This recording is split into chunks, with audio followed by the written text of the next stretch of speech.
तो आज की इस वीडियो में मैं आपको बताने वाली हूँ कि अगर आपको पुरानी से पुरानी खांसी है, बलगम वाली खांसी है, दवाइयाँ लेने पर भी आपकी सर्दी खांसी ठीक नहीं हो रही है, छोटे बच्चों को है, आपको है, इसके साथ ही आपको नज़ला, जुकाम और कफ बनने की शिकायत है, रात को नींद नहीं आती, बहुत खांसी होती है, आपको खांसी के साथ बहुत ज़्यादा कफ आता है, तो इन सारी परेशानियों से बचना चाहते हैं तो आज मैं आपके लिए बहुत स्पेशल वीडियो लेकर आई हूँ। इस वीडियो में मैं आपको एक ऐसी रेमेडी बताने वाली हूँ, अगर आप उसका यूज़ करते हैं तो आपको पहले दिन से फ़र्क दिखना शुरू हो जाएगा। ये आज जो मैं रेमेडी आपको बताने वाली हूँ ये हमेशा ही आपके घरों में होती है, कहीं बाहर आपको जाने की ज़रूरत नहीं है।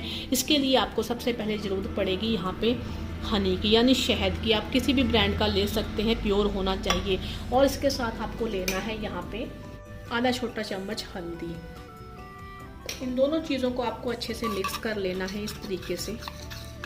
तो ये आपकी सर्दी, खांसी, जुकाम और बलगम से लड़ने के लिए बहुत ही बेस्ट रेमेडी बनके तैयार है। अगर आपके घर में छोटे बच्चे हैं तो आप उन्हें एक चुटकी हल्दी और एक चम्मच छोटा शहद मिलाकर उनको ये रेमेडी बनाकर दे सकते हैं। अगर आप खुद के लिए बनाना चाहते हैं तो आप आधा चम्मच हल्दी मिला लें और 1-1.5 चम्मच उसमें शहद मिला लें और इसको अच्छे से मिक्स करके आप सुबह, दोपहर, शाम लेंगे तो पहले दिन से ही आपको असर दिखना शुरू हो जाएगा। इतनी अच्छी, इतनी कमाल की रेमेडी है कि अगर आपने बहुत सारी दवाइयाँ भी कर ली फिर भी आपकी सर्दी, खांसी, जुकाम, बलगम ठीक नहीं हो रही, गले में आपके कफ जमा रहता है, खांसने पर बलगम आती है, तो ये बहुत ही जल्दी उसको ठीक कर देगा। जितनी भी बलगम आपके चेस्ट में जमा हो गई उसको पिघलाकर बाहर निकाल देगा।